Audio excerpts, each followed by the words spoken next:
Hello everyone, it's Jack here. I just wanted to check in with you all before this podcast with Grant Holt. It's another wonderful podcast.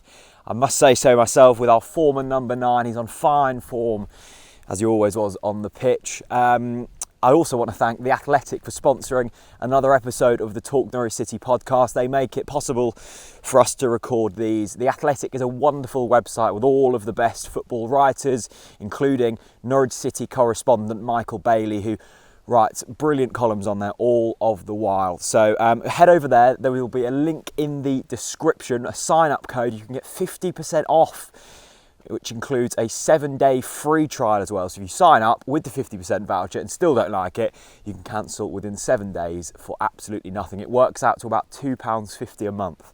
So less than a pint of beer every month for the best football writing on planet Earth. As well as that, they've also got another wonderful podcast called On the Ball, where Michael and guests get together and talk about Norwich City every week. What more is there you could possibly ask for? This is the wonderful North Norfolk. Thank you to The Athletic. Thank you to you guys for a wonderful season. It's been good on and off the pitch. Enjoy this podcast with Grant Holt. See you later.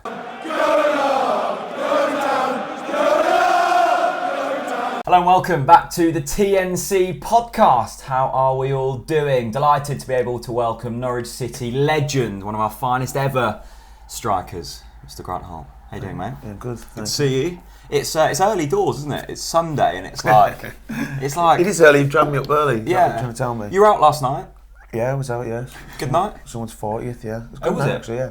Yeah. It was pretty busy actually. Was it? It was good. Yeah. Mobbed. Couldn't get a taxi the other night. Did you not? Yeah, they called it Black Friday, the busiest night of the year this weekend. Black Eye Friday. It's called. Oh, is it? Oh, Black Eye. Black Eye Friday. That's what they call is it. that actually is that a Carlisle That's what thing? they call it. Yeah, Black Eye Friday. Yeah. Because In Carlisle. you get everyone who goes out after work and it's a last Yeah. night, so hence Bit lively. A few idiots out. You get a few Yeah. black eyes. So. Chris, how are you? Yeah, okay. I'm trying to stay optimistic, but I keep getting battered down by all of the negative people, Right. including you. Well, we'll get on. So I'm looking forward to getting into that. Yeah, we'll get onto the current crop in a bit. Holtzy, the last time we had you on was the 26th of February.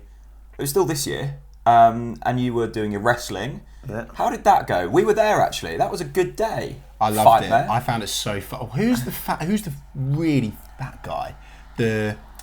Honestly, like the biggest guy I've seen in my whole entire life, and I'm not even kidding. What, the pit bulls? the pit bulls. Yeah. Oh my UK god, I've pit never bulls. seen anything like it. It was so funny. They're good. I loved it. They're in a band. Them two are really good. The two are all over England. Oh really? Yeah. I was laughing. It was one of them things where you start putting it together and you don't really know how it's going to go, and then you get the acts and you get everyone in and you're thinking, this is good. The weather was unbelievable. It was. For the day, which helped. Yeah, got sunburn.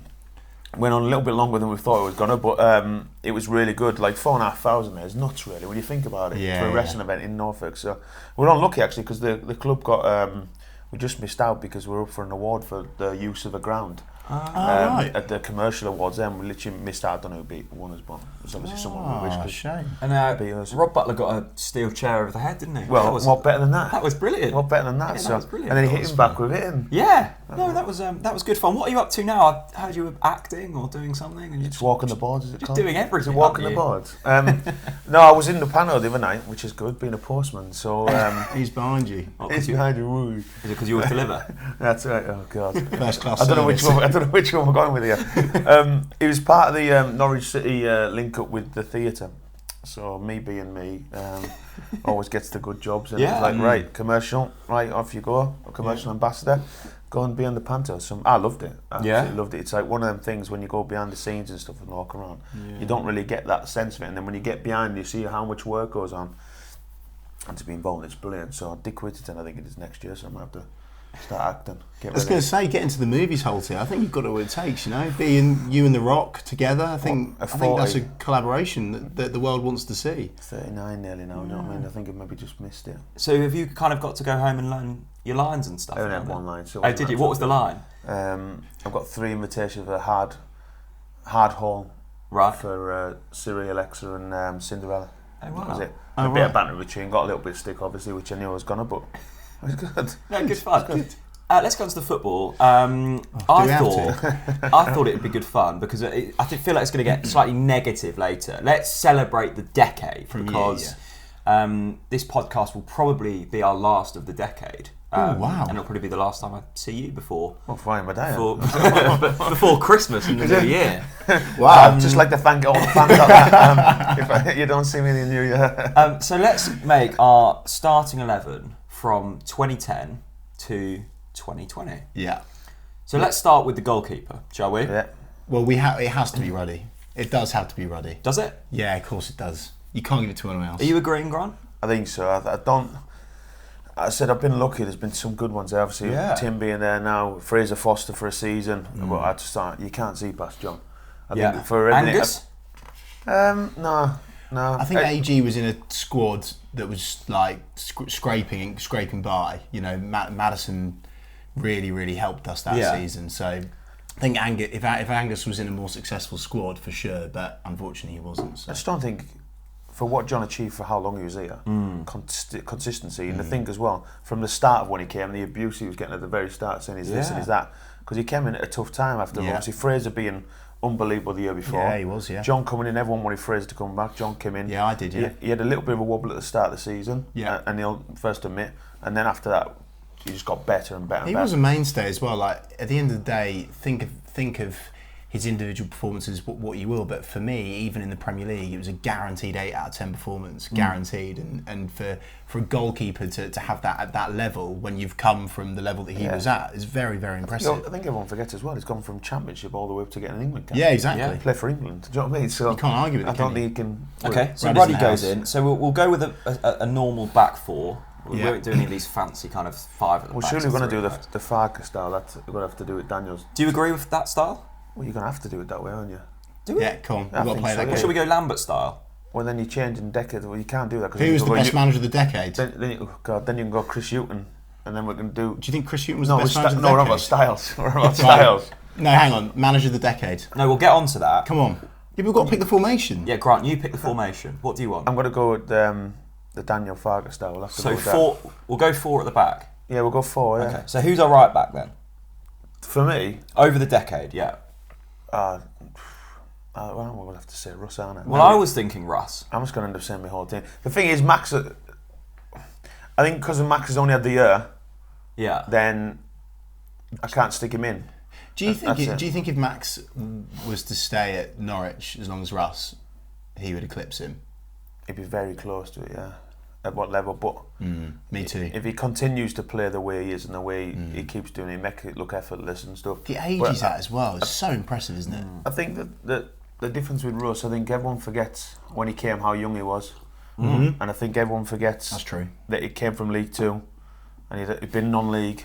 I think everyone forgets he didn't come through the academies, he'd done a little bit and he went non-league and he ground his way back up. I think everyone forgets where he came from. I think everyone just sees Russell Martin as the Premier League, the Championship, the captain, and everyone forgets how many roles and towards it. And also, a lot of people forget how ill he was for nearly a year and a half. Yeah. Behind the scenes that people don't, with his colitis and everything he had in the background. Yeah, I don't think people really remember that.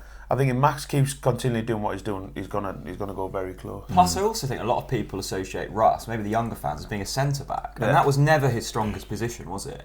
I remember Russ as that marauding right back, just up and down the flank, putting crosses in. Russ is in there. Yeah, centre back. Right, centre back. Now this is a position I'm really struggling with. Danny Ayala goes in.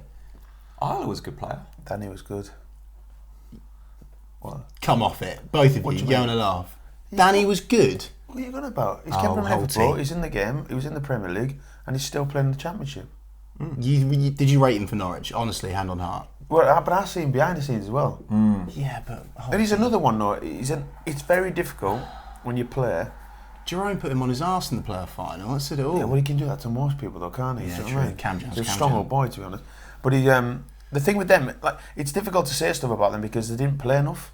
So it's in and out. Do you know what I mean? It's very difficult. I agree with that. It's a very difficult job when you keep coming in and out. It's like, for instance, we'll talk about Steve Morrison, for instance. A lot of fans never really mention him. A lot of fans never really say what and what you've done. But everyone forgets that in the Premier League, that I scored 50 and he scored 9 goals. Yeah. And it's like, we talk about what he's doing. It's a really good point, actually. And we'll speak about Toddy. We'll probably go into Toddy later on about how many goals he's got at the moment. But Steve Morrison got 9 goals in that season. And I said that in our year, there's a lot of times Steve was in, start of the season, I didn't really play under Paul. It was him and Chris and Simeon, and we all kind of rotated around. Yeah. and it wasn't a constant. And I said, there's a lot of players who will probably miss out, who have done a lot better than people think. Yeah. I think Daniel's same. And I the same agree. we talk centre half. You could stick Zach Whitbread in there. Yeah. But the simple fact was, he just couldn't keep himself fit. If he'd have kept himself fit and didn't have his injuries, he would be one hell of a player for whoever had him. So who were the centre-backs at Norwich that you thought, when you scored, there was no risk of us then shipping some at the back? Who would you like to see in our team of the decade? Because this is the team that will be taken as gospel. So get it right. Does Basong get in there? No. Okay. Player of the season player? Barry Butler award winner? Only because we defended for the whole season. So Basong That was doesn't get in Holt's there. season from hell, you're forgetting. Yeah. You got to remember in that season that we had a centre half, a goalkeeper, 2 sitting midfielders, a right back, who all got in the vote for the team of the year. Yeah. So it tells everything you need to know. Okay. Yeah. To me, I'd go. Sensitive subject. No, it's just right, isn't it? You can't argue with facts, I'm can you? not arguing with you, mate. No way. I'm not.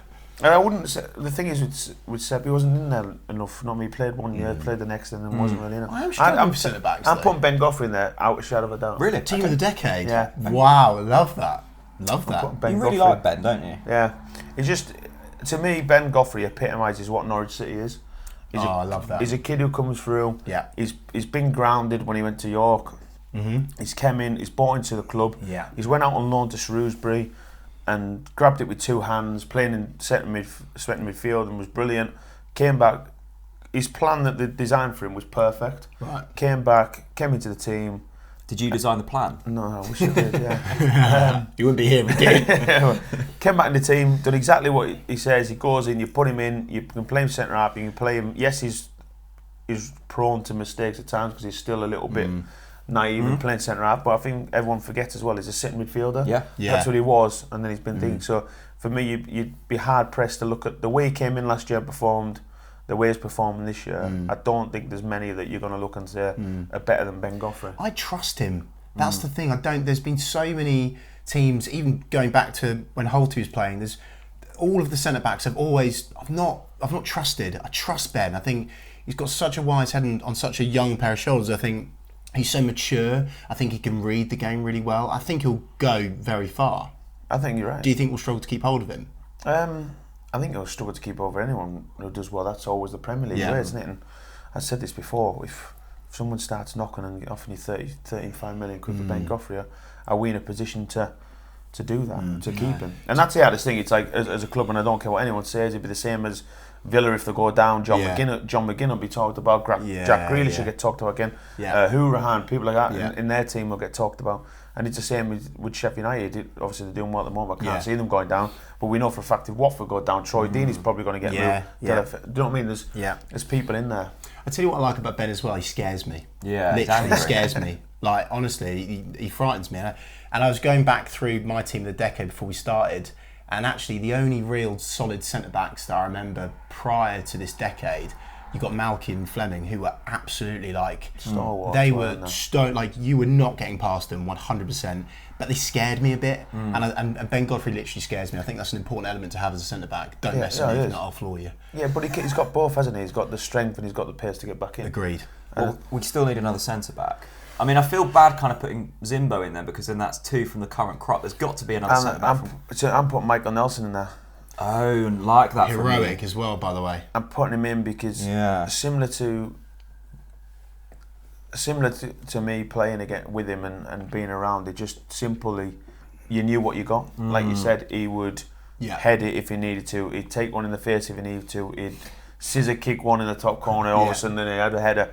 But it wasn't. It was the same thing. He just, you knew when he went out, you knew what he was going to do, and it was just simplicity of like, he wasn't the one you wouldn't look and go, he's going to go for 100 million. You know what I mean? But you knew for a fact that no matter when he went on the pitch, you were getting, like you said, 8s, 10s. Yeah. He might have the odd thing, and it'll be the first thing. As he got older, and it was harder, like it always for all of us. But you knew when you put him on, even if he was having a bad game, if he was there to win a tackle, he'd win it. If you're there to win a header, he'd win it. It's playing to his strengths, isn't it, Holty? Because I feel like nowadays the recruitment at clubs is quite often based on you're trying to get a player to actually do a lot of things. You want them to be a sponge. You want them to be able to. For example, a lot of people criticise Max because he's going forwards too much and he, inverted commas, can't defend, which I completely disagree with, by the way. But I actually think that if you recruit a player based on one exceptional talent and you just continuously play him to that strength, it's fine. Michael Nels, for example, he was going to win every single header on the park, but we weren't playing out from the back at that point. And I think that's important. If you look at, I look at Sheffield United's team currently, and you know what you're going to get. But I wouldn't say necessarily that they can all do multiple jobs. Well, you look at the goal yesterday and the chances they created. There wasn't anything spectacular in it. It was just a bunch of players that Sheffield United had who work hard, get after everything. Yeah. Balls that shouldn't really get anywhere near, they get near, and they've got a team of workers and a team that, which is what your team was. In the Prem, 100% disciplined. And the difference is that I think the more you go through it, there's more of a fluency in our team because we could do what we wanted on the pitch within reason. Do you know what I mean? If we'd done something, we could change it a little bit ourselves, and you knew the manager wasn't going to kind of tell us. As we change formations all the time, as the philosophy is to play the way they are now. Yeah. We were probably more fluent because we'd get away with more stuff because we could. Because we changed different styles, and that's just the way it was. And it is difficult when you're trying to, sometimes in the games it is difficult. And I'm watching games all the time now, and you're sitting there and thinking, this is all the same. Yeah, it's all the same. But and it's just a generalisation of the whole of football now. Pretty much everyone kind of plays a similar way. Well, this team's shaping up nicely. So we've got John Ruddy, Ross Martin, Ben Godfrey and Michael Nelson, a left back.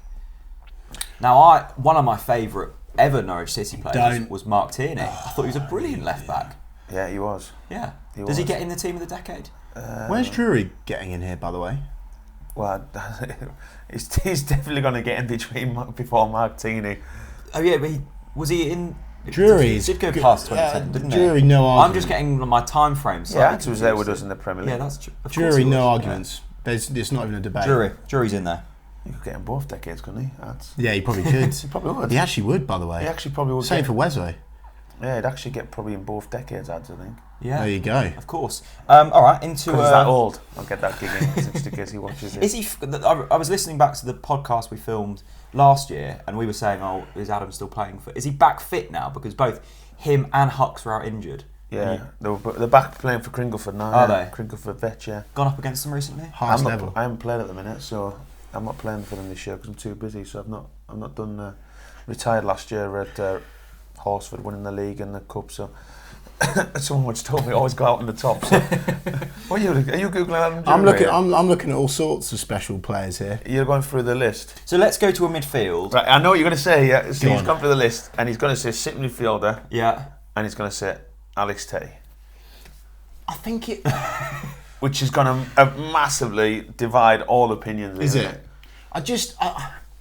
I think Tete, much like your Michael Nelson, you know what you're going to get from him. Long-serving player, loyal, dedicated. You know what you're going to get. He doesn't piss around with the ball. And for me, Alex Tete has got to be in there. You could debate. You look at a player like David Fox, for example. Oh, Foxy. But he wasn't here for long enough, was he? Well, he was here 4 years. That's not good enough for me. But then what? We can have Foxy and Tete, can't we? Well, that's just it. Hang on a sec. But what about Sermon? See, this is the thing. Before you start saying this, and you're going to write people on the thing. To me, Alex is excellent. He's brilliant at what he does. He's consistent. Yeah. He works hard. Always difficult to play in centre midfield as you get older and more games and more competitive. And he's still consistently, when you play him, you know what you're going to get. Yeah. And as long as you don't look out of that, you're fine. The trouble you're going to have is that you're now going to talk about, you're going to squeeze 3 players across a position at the top, and then you're going to get to that point, you're going to tell me where Bradley Johnson and Johnny Howson fits in there. Yeah, Johnny Howson, there's no arguments there. Yeah, but what midfield are we playing? Because we've got a lot of players to squeeze in. Okay, let's play 2-3-1, aren't we? Why don't we move to the stone wallers now? I think we need to kind of do this. We need to reverse engineer this. I don't think there'll be a stone wall though. All right, so we're going for 2 hold. Where's Houlihan? You're joking me? What do you mean? Wes has got. Wes is. Where are you playing? Yeah, laugh. Where are you playing him? Oh shit, that's a good point. Where am I playing? Right, so we're going for 2 holding midfielders. 2 midfielders, yeah, 3 across the middle. Okay. So we are. And then 1-9. Well, who's that going to be? We'll get onto that in a bit. Ricky Van Wolfswinkel. Yeah. Our 2. Are we agreeing on David Fox? Oh God, this is tough, isn't it? See, Is Foxy in there for you? This is harder than I thought it was going to be. Do you know the trouble we're going to have here is like there's people who overlapped, and also there's people in like that Alex Neil era that people seem to not really remember. Yeah. Because that decade, that area. See, we've not even mentioned Nathan Redmond yet. Oh. In the whole contracts, which you've all forgot about. So not mentioned Carlos Quare either. Yeah, but anyone in that section, I think everyone forgets Alex Neil's team got promoted. Yeah, and I think they forget that. Yeah, and really well. You're not helping me here, Holty. I'm asking for answers and. Right. So where are we putting Johnny? No. Let's start with the holding midfielders. Yeah, I'm going to put Johnny. Do you not put Johnny there? No. No, he's further forward. I don't know. If you put him any further forward, he ain't getting in. Oh, that's the problem, mate. You can't because right. Put Wes Houlihan on that bit of paper. Let's do this in a. Right. Where's in the number 10? No, we're not getting. Let's. What do you mean? Let's start with the holding midfielders. Right. Let's go. Right. I'm going. Let's make a decision here. It's like trying to take your missus out for dinner. Where do you want to go? I don't know. Right. Yeah, okay. So Andrew Crofts and Sermon are getting in there then.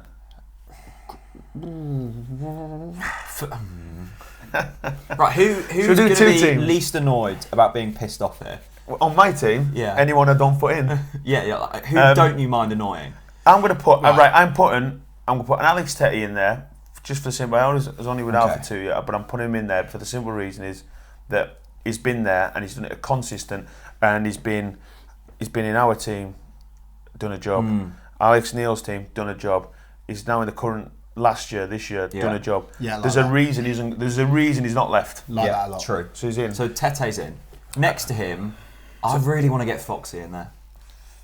I want to put David Fox in. I do want to put David Fox in there, but I can't put him in. I can't single-handedly for that cross to Jackson, Portsmouth. But I can't, for the simple fact is I can't leave Johnny Howson out of the team. You can't. Is he playing that deep? You're going to have to. Is it? Okay, he's always on the bench. He's not playing if he's not in the area. Come on, Alan Shearer changes it for all of his teams. Okay, Howson's in there. I love Johnny. I just thought we'd want to be playing same thing, like forwards. All the way through. His goals he scored, the dynamic, how good he was, and now he's playing like right back for Borough. That's an absolute disgrace. And he can probably do it as well easily. Yeah. Bradley Johnson. Where? Right. Okay. So we've got on the left. 4 players left here to squeeze in. Yeah. So Wes has to go in there. Right. Put Wes central. In the 10? You could put it wherever you want because you'll get in any of them. Yeah, very true actually. Right, so Wes is in there. That was an easy decision. Does Redmond get in there? No. No way. You can't just say no way. I can. You've got to back it up. Established Premier League player, Chris. Scored how many goals he scored goal at Wembley.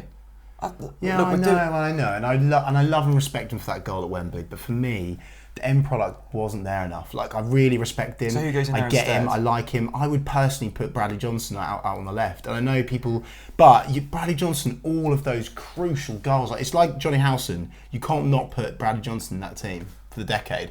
How many managers did he perform under? Oh no, I'd get it. Let's play the Grant Holt card. How many managers did he perform under? Like.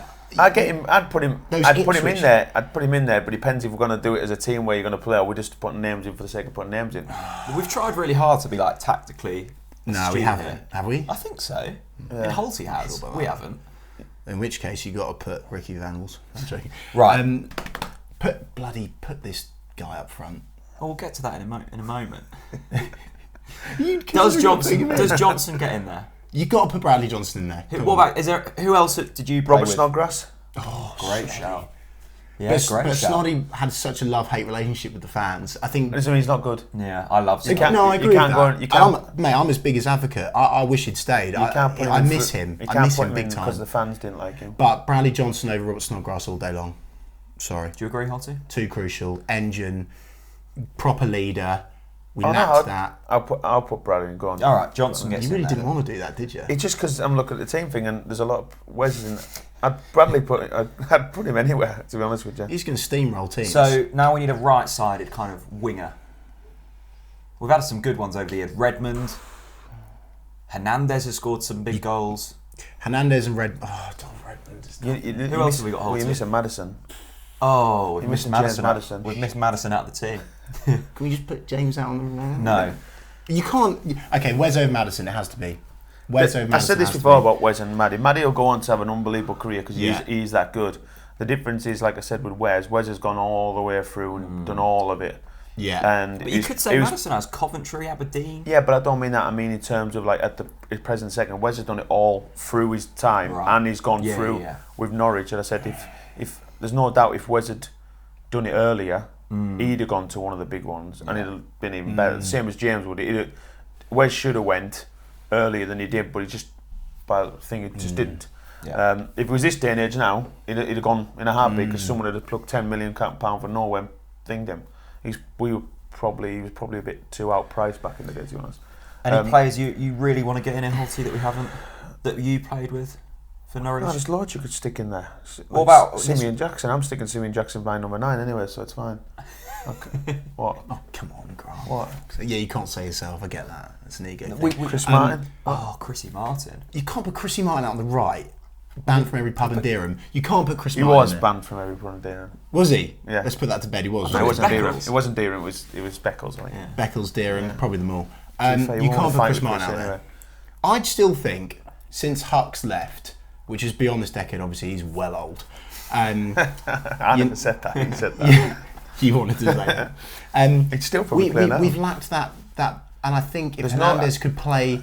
If Hernandez had the end product more often... I like an L, but he ain't getting in, so you're backing up the worst tree I've ever seen. No. I'm not putting an L in. That's the reason I'm not putting him in. So there's a lot of reason not putting him in, because you've just whipped Maddison out and he's not even there.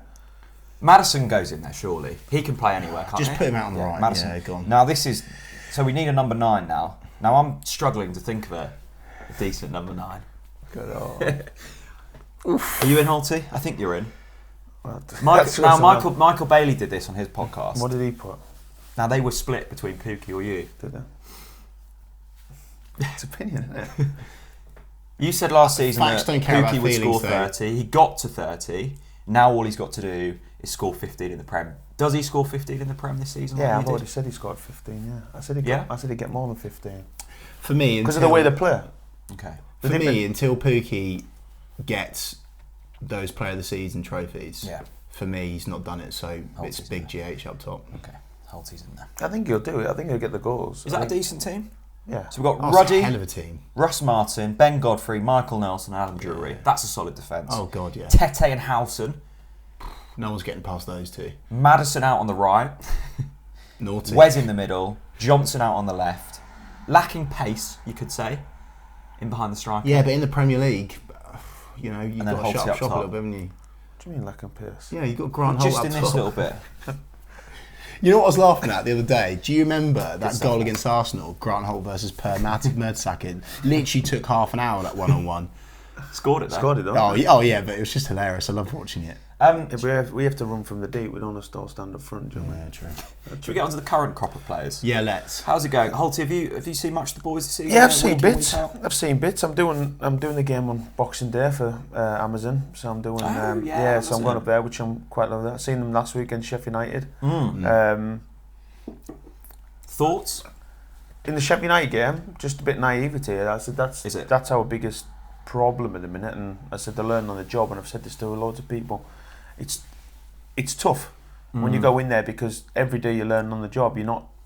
It's different to the Championship. You've got to learn different things. You've got to learn to do different things. I just think they need to be a little bit cleverer in terms of, like the Sheffield United game, for instance. I'm standing there. I go for a cup of tea. I walk down. As I get down there, I see the Sheffield United players on the pitch. Literally about 2 minutes after I've just done my walk, and I'm thinking straight away, knowing what Chris is going to say to me, they're going to do this, they're going to do that. He's riled them out, he's chucked them out, and then I go back up. We kick off a little bit sloppy. Go one pass, stitches. The next one goes a little bit harder, stitches. The next one goes out. We end up giving the throw in. The throw in that they actually do, they've done the whole game into him, flip around the corner, cross goal, and it's like, you must know it's coming. You've got to know. You've got to know, because I know like Daniel have told them at half time this is going to happen. They're going to fly out the traps, and it's naivety. And then we go 1-1, and they're up and they're at it, and they're pressing again. We get a free kick. Can't remember who it was. It came into someone that got a free kick, and I'm like, right, just slow it down. Put your hand on the ball. Get everyone up. Relax. We put our hand on a spot and play. And it's like, no, not in this league. No matter who you play against, just keep it. You keep it. You slow it down, you bring it all back down, you relax a little bit. And they'll learn it. They'll learn the hard way, and they'll. Should they have learned by now, though? I think you always learn all this way through the season. I don't think everyone's perfect. I think the hardest thing is while you're learning, they're learning about you. So everyone else is learning what Norwich do as you're learning what to do better. Yeah. And you'll learn. They'll get a wave system of things they'll stop doing. And I always talk about the Ben Goffrey one last year when everyone showed the clip and he ran all the way back and he gets the tackle in the box.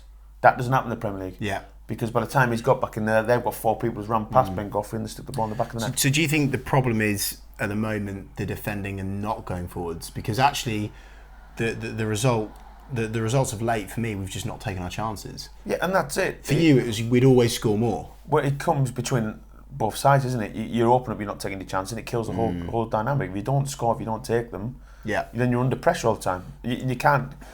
You can't keep sustaining pressure. At some point, they're going to do it. The difference in the Premier League is you can defend, and all of a sudden, one cross you go. You give someone 25 yards out, it puts in the top corner. Yeah. Or a free kick when you think you're in the game, and whoever is taking it puts in the top corner. It's like, oh, you're now 1-1.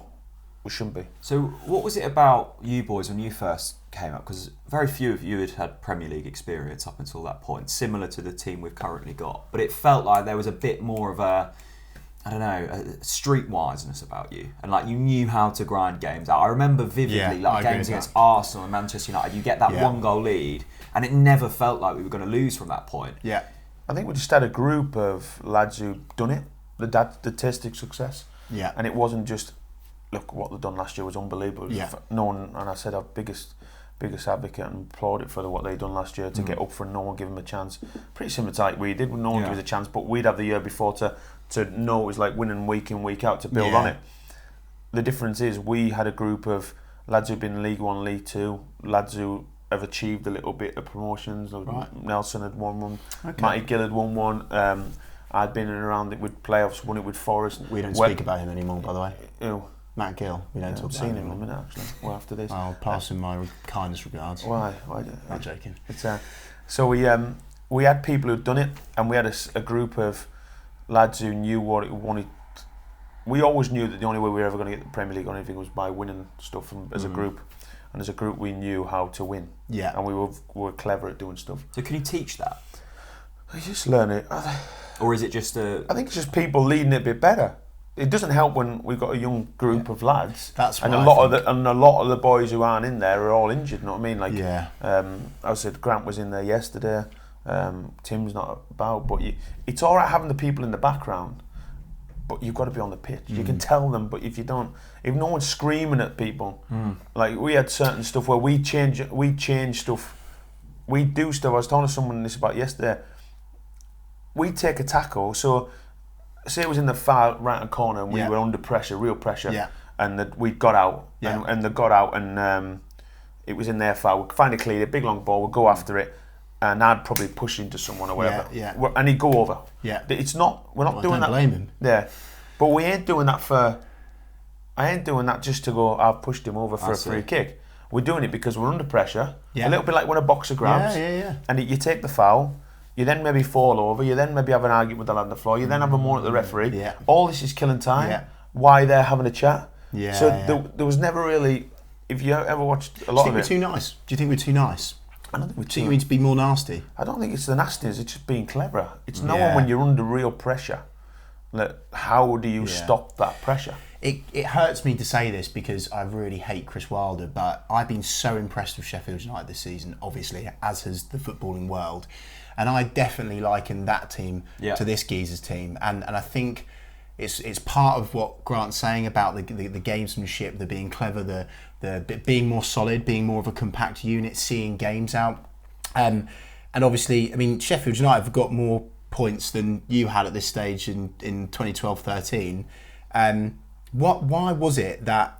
So Grant said to me, we need to give Jack some stick, right? Okay. So you said in the previous podcast that this current set of players was a better team than Grant Holt's set of players. That? I think you did. Yeah. Oh God, okay. And it almost kicked off. Well. Yeah, classic Jack Reeve.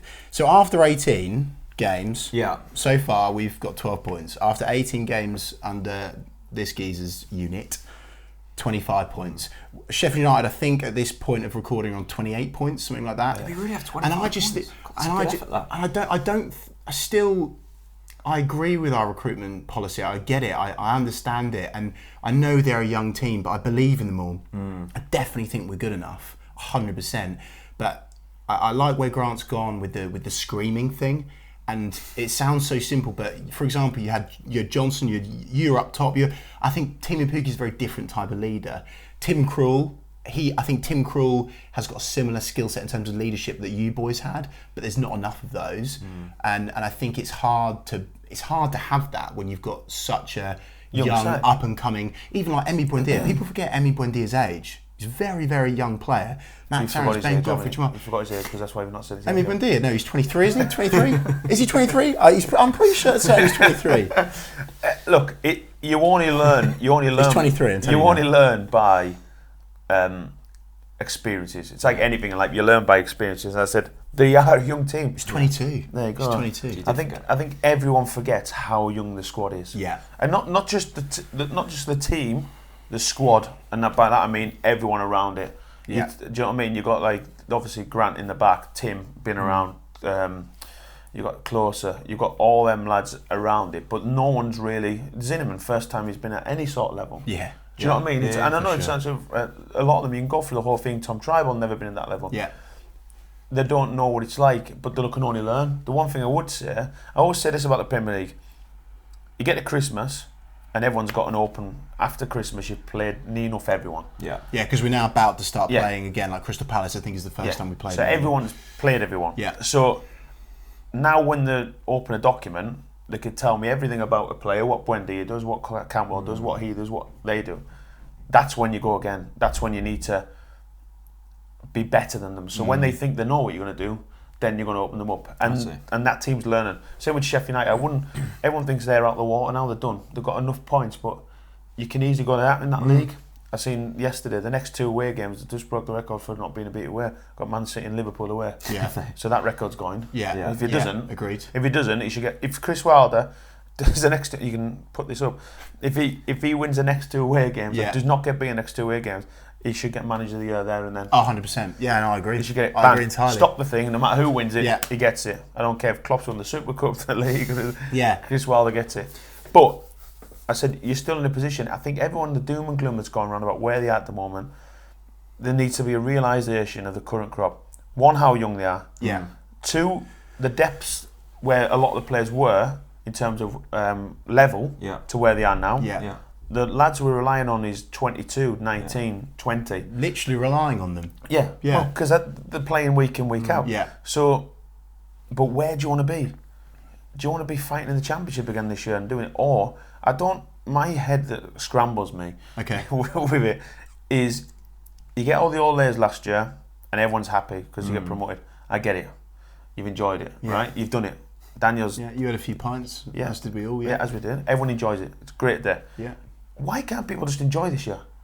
Yeah, I know everyone hates everyone losing, but it's not like we can't just rip up the... Yeah. Stuart Webber can't just go and go, right, Daniel, you need to rip all this up. We're going to go and sign him now. It ain't going to happen because that's not Stuart's way, and so it shouldn't be. Yeah. We won't change philosophy in the background to the academy, into the first team. It's going to be the same philosophy because we can't go down that route again of going and buying Naismith and giving him 35 or whatever he's on a week. Yeah. And that's no disrespect to Naisy, but we need him at the time. But we can't do that. We won't do. They won't do that. Well, they won't do that now. That's the thing that's really kind of messing with my head at the moment as well, because I have actually enjoyed this season. We've beaten Man City. Let's not forget. We've beaten Newcastle convincingly. Like, we've had some really good days. We should have beaten Arsenal. Going into this season, I wouldn't have signed anyone else that I don't think we would have. Like, I went into this season happy. I was confident in this group of players that they would do something. I did think we would probably go down, and like that's fine. And I think we're set well for next season. But the argument I don't fully understand at the moment, Grant, is I put a tweet out last night and I said we're now 6 points adrift. We're half the season gone. We've played the majority of teams. We lost to Southampton. We lost to Burnley. We lost to Palace. We couldn't beat Bournemouth. We got smashed by Villa. Like, the teams in and around us, we are not beating. So I said, I don't think we're good enough for this division. We're 6 points adrift. Is that a fair comment? Well, you thought that at the start. No, as in what? You just said you thought at the start we'd go down. Yeah. So you obviously probably. thought at the start of the season you weren't good enough for the division. You'd made your mind Yeah, up. probably. Would you agree? Well, I think I said at the Or start. are we going to stay up? Well, that's a plan. Yeah, but I said, do you think we can do it? I know it's the plan. I generally think it's the same with any single promoted team. You flip a coin and hope for the best. This division winning is so ruthless, and I said there's times where you stand in the middle of the pitch and you're thinking, oh, we're in this, or we're dominating these, and this, that, and the other. Oh wow! Next minute it goes wide of someone like a Zaha, for instance. 2 tricks later, he's in your box, he squares it, and you're 1-0 down. You're like, where the hell's that came from?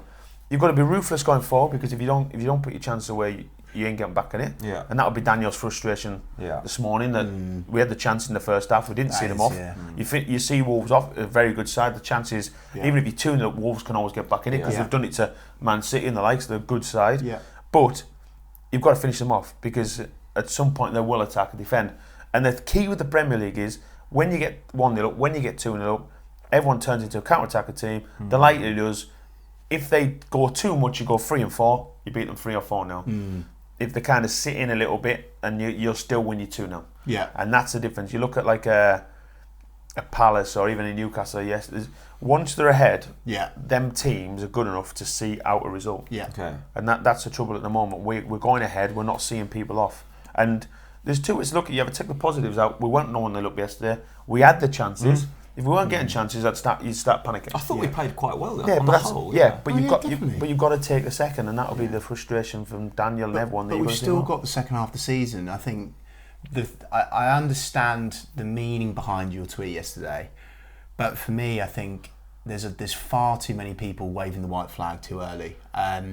Spending £750,000 in the transfer market, and I think, actually, this might be a reflection on just the financial gap between the Premier League and the Championship, Jack. You tell me who Sheffield United, Villa, they've got so much money, and in January they'll strengthen. But tell me who you buy then. Yeah. No, mate, I'm with you. No, so my point is, we can't do that. This is the thing for Norwich fans. It's like, tell me who you buy. Yeah. Who do you get rid of? Do you get rid of Max Aaron to play someone better? Of course you don't. Who are you going to get in for better than him? Yeah. Do you drop Ben Goffrey?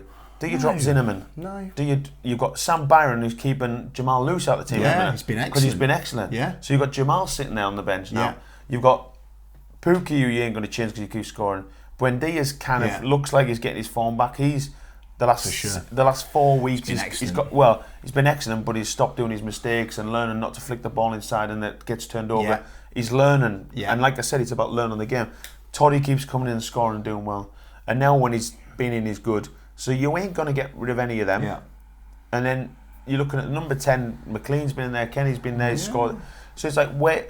Yeah. And also, you've got to remember, if you're going to replace them, you're going to have to go, you have to go big. Yeah, and big then as well, by the way. But then we're going big into an area where the club don't want to go, don't want to be again.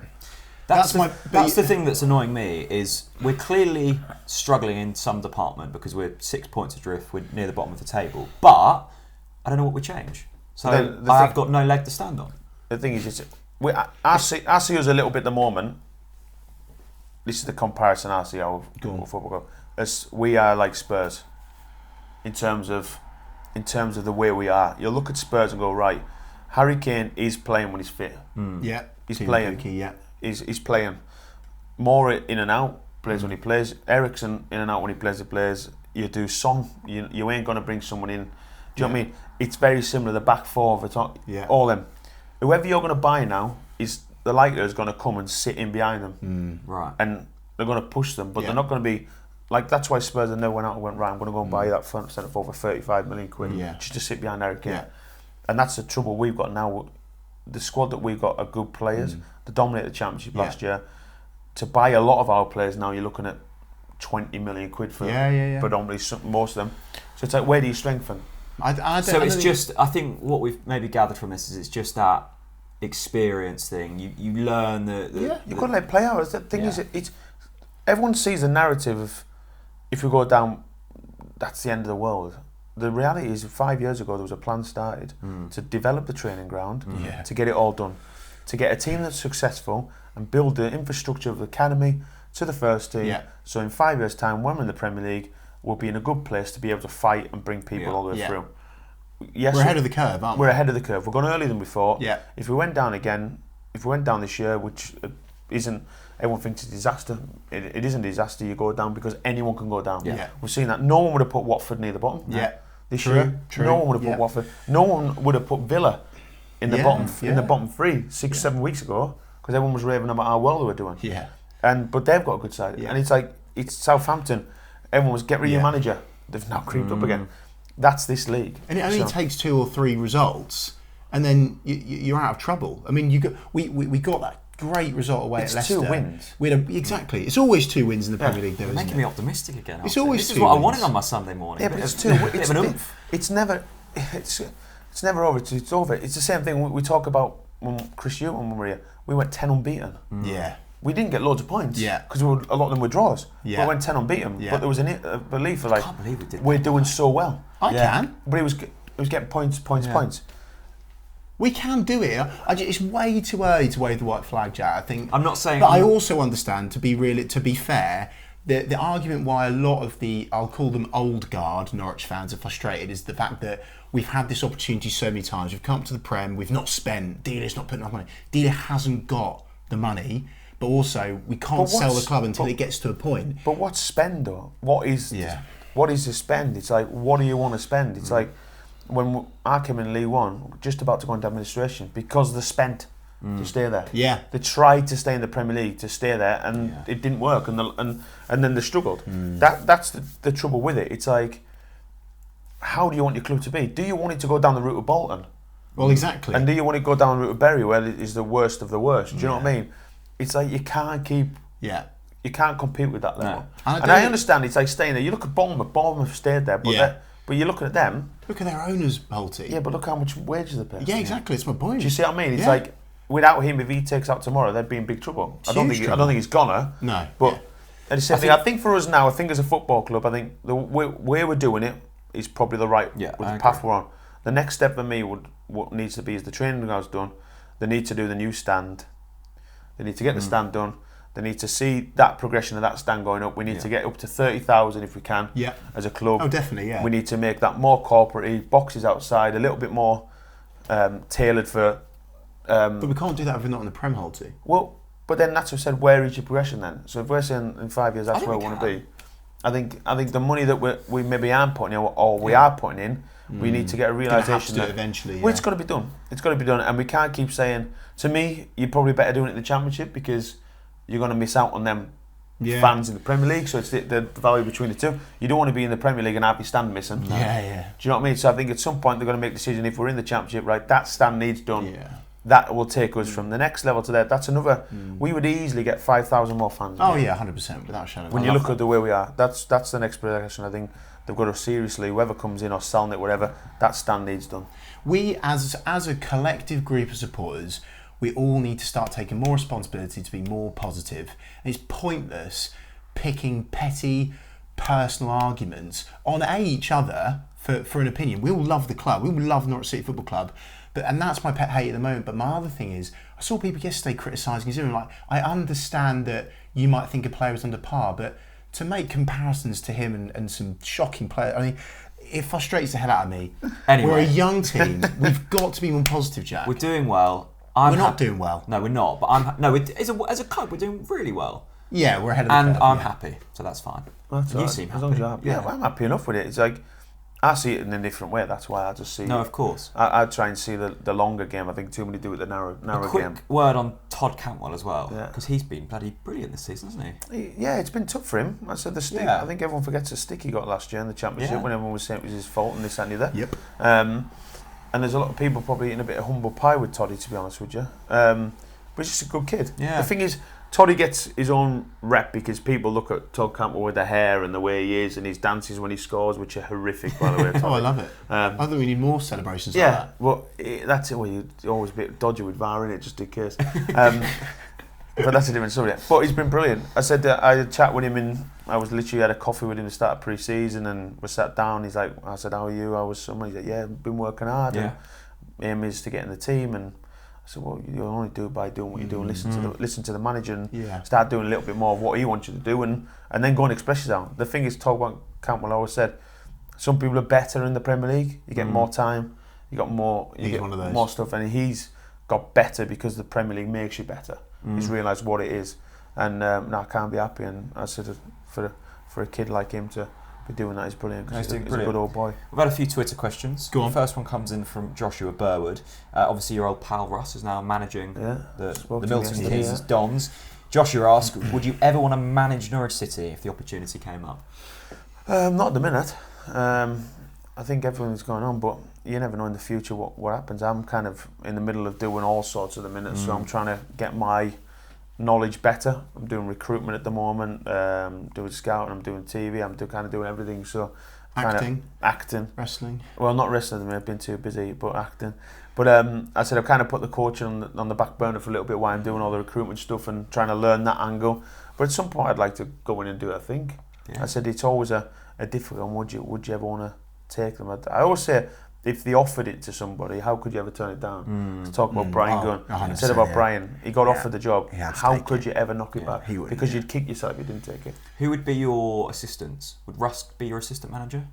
He's got his own thing. Well, he might want to come and... This is such good. I love this. But I think Russ would want to be the main man, though. Yeah, he wants to be the main man. Would you be Russ's assistant? I see Holty as like a really, like a first-team coach that you don't like. He would be really like... He'd be kicking over the trolley at half-time. He can't enforce anyone now. If you were a gaffer, though, would you be a suit and tie kind of guy, or would you be like a trackies? Like I feel like you would suit the Championship, rough and tumble, but in the Prem, I think that tie... I don't think you suit the suit and tie. Now, because the thing about managing, what's the point? So you go into it and you only get to a level, don't you? So I keep seeing every single Premier League job come up and not one English manager ever gets mentioned for it. So you've got a ceiling, haven't you? Okay. You could be the one that breaks through the ceiling. Well, there's a ceiling there. You can headbutt it and get your way. Do you think anyone will break through that ceiling? Eventually, yeah. Do you think who? But no. I'm saying because Eddie Howe's been in the Premier League for 6 years now and he's still not got a sniff of any other job. Yeah, okay. And they stayed up comfortable. Chris Wilder, he'll be the next one. Do you think? Yeah. Where's he going to go then?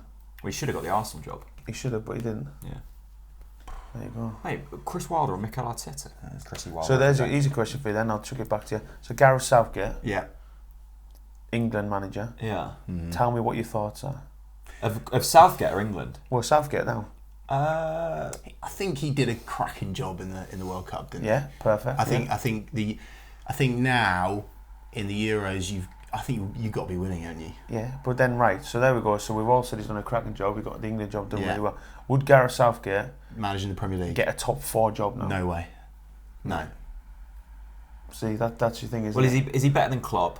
Well, no, I'm saying. Is he better than Pep? No. Worst case scenario, Pep leaves tomorrow. Man City. Yeah. Does he get the job? No way. No. Do you think he does? I think he'd have a closer chance because he'd been the England manager. Okay. But he got he got the England manager's job, but being the 21 manager's job. Yeah.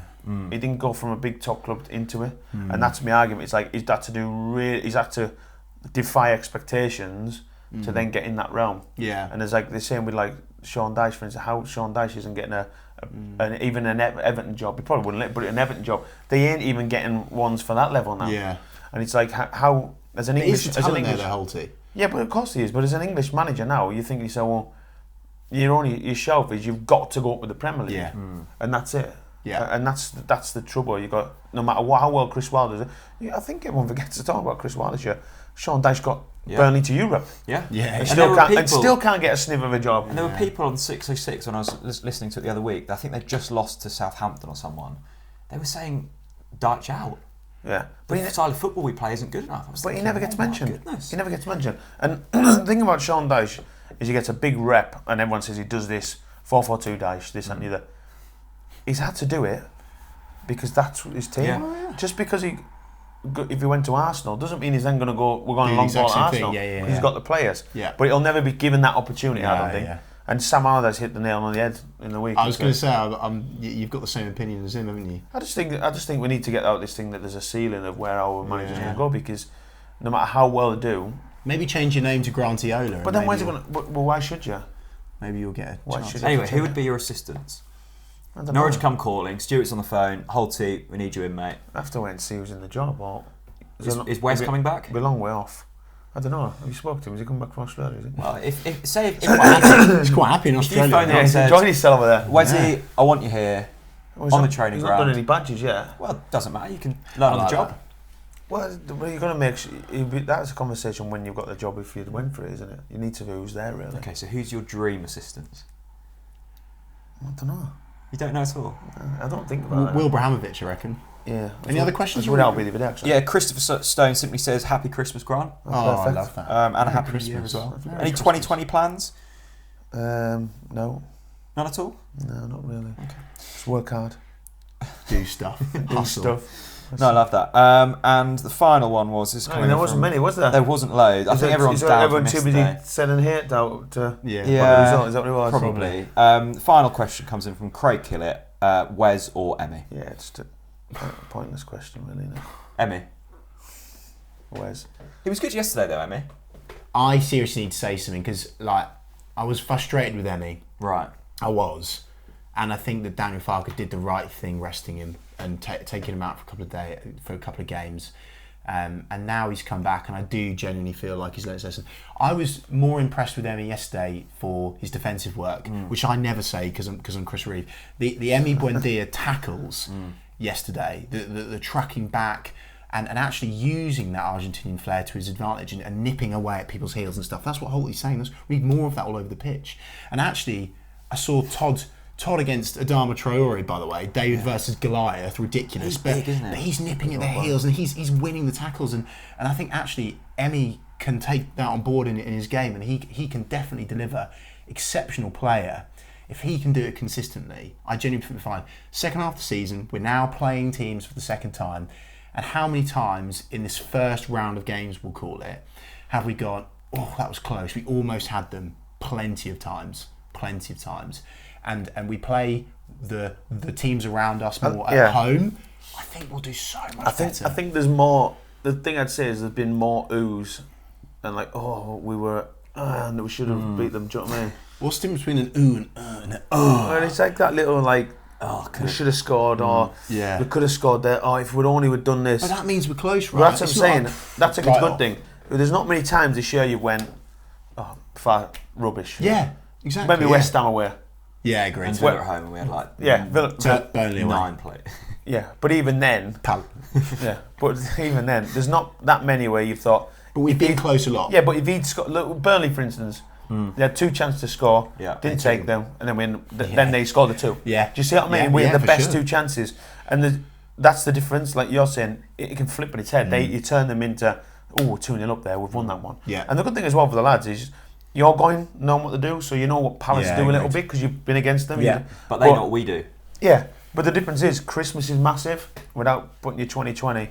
Yeah. By the time you get out of this period, get that turkey in you. Yeah, by the time we get out of this period, you know exactly how many points you're now going to be. If you're now looking at your 9, your 12 points and whatever, you start thinking, well, if you go the other way, and all of a sudden you're now like 1 point. It's like we've had a good period. It's still within touching. We could still climb out of the relegation zone quite comfortably. I think it's nonsense that people are saying, "Oh, that's us done. We need to do this." It's nonsense, really. I think you can't. You just never know how it changes. You can. I said Chris Hughton, for instance, everyone was saying, look, we're still in there, and we're still fighting. Literally about seven games left. We thought we could still go down here. Yeah. Before we know it, we win 3 games, we win 2 games, get a draw. We beat Man City last game of the season. We finished 11th. Yeah, job done. And you think you're coming up thinking, we're finishing 11th, and you're thinking, how did that happen? Yeah, because we should have. Everyone 6 weeks ago, everyone's telling us we're going to be down. And the expectation will be off as well, I personally believe, because I think no matter what Stuart said at the start of the season, we sat in this seat and he said, we've got 38 free hits, it's going to be, it's a bonus season, we're going to try and just do what we can, we're going to piss some people off. But actually now, no matter what, I think that the fans will understand now, backs are up against the wall. Yeah. So you back the boys, you know it's going to be tough. Realistically, what are the chances that we're going to beat A, B, C, D, these really top teams? But I think that'll help. Because now when we go to Chelsea away, for example, are we really expecting anything? No, but I think that'll help, particularly away from home. But the difference is, the second part of the season, it now becomes, you go from being points to, we need 3. We need to be in the top 4. So you're now getting teams like Leicester coming to us going, we need these 3 points. Yeah. You get teams who are maybe now 3 points, 4 points off the bottom, thinking, this is a big game today. Yeah. It's not like a free hit anymore. It's like you're now coming with your own nerves. So instead of it being a case of just you playing a game, it becomes, we need these for this to be in 7th. We need to get away from here. We need to do that. We've got look at our next run of games. You could run into someone who's just went. Arsenal beat them, Liverpool beat them, Man City beat them. They come to you and they're 5 unbeaten. Now, like the Lone and Snake's belly, and they come to you thinking, we need 3 points against Norwich, and you're like, well, that's fine because we need them as. Do you know what I mean? It changes your whole dynamic. I agree entirely. The second half of the season just flips on its head because you've got to think. Everyone starts thinking differently. Same as Norwich, like you said. If they get a little bit now, they'll be like, look, we've got nothing else to do. Just go with the freedom. Yeah. Have you got a message for the Norwich fans for the second half of the season before we finish? I'd just say be patient. Realise where you are, what we are as a club, what we're trying to achieve. Just enjoy it. Don't enjoy it. Just try and enjoy the season. Don't be going on and everyone moaning about this and that and get rid of him and do this and change it. Let's let the season play out, see where it is. Remember what's going on in the background, what we're trying to achieve as a football club, and see the bigger picture and try and enjoy the moments. There's no point going on every week and morning if we get beat by this, that, and the other. We're in the Premier League. We're playing the biggest teams in the world. Exactly. Let's enjoy it. Well, that's just it. But do you want to sit in the Championship again? I hate that thing that people say. Don't start me on people that. People say, I'd rather be in the Championship. What? No, you wouldn't. Get away. I hate that. Do you know what I mean? Like, do you want to jump in your car and jump on a bus and go to Anfield, or do you want to jump on and go wherever? I won't name them because I'll get slagged off by someone. But do you know what I mean? No, I won't. I won't. Like Sheffield. Where do you want to go? Do you know what I mean? It's like, where do you want to go? It's like, you've got to enjoy the print. I hate that saying, I'd rather be in the Championship fighting at the top. Will you behave? Do you know what I mean? No, I agree. It's just like, come on. It's like, come on. Do you know what I mean? Like, you can't have the success last year and the enjoyment and then be that negative. Look, the great thing I love is Daniel's kept his philosophy. It ain't changing. Stuart is... Stuart. Very monotone, because I'm never digging for that. As his message is always the same. Good though. Which is fantastic. You need that. But I'm saying he won't change. He knows what he wants, and that's what the club's going to be. Daniels ain't going to change the philosophy, and why should he after what he's done? And it's a building process. He's learning on the job as well as the players learn the job.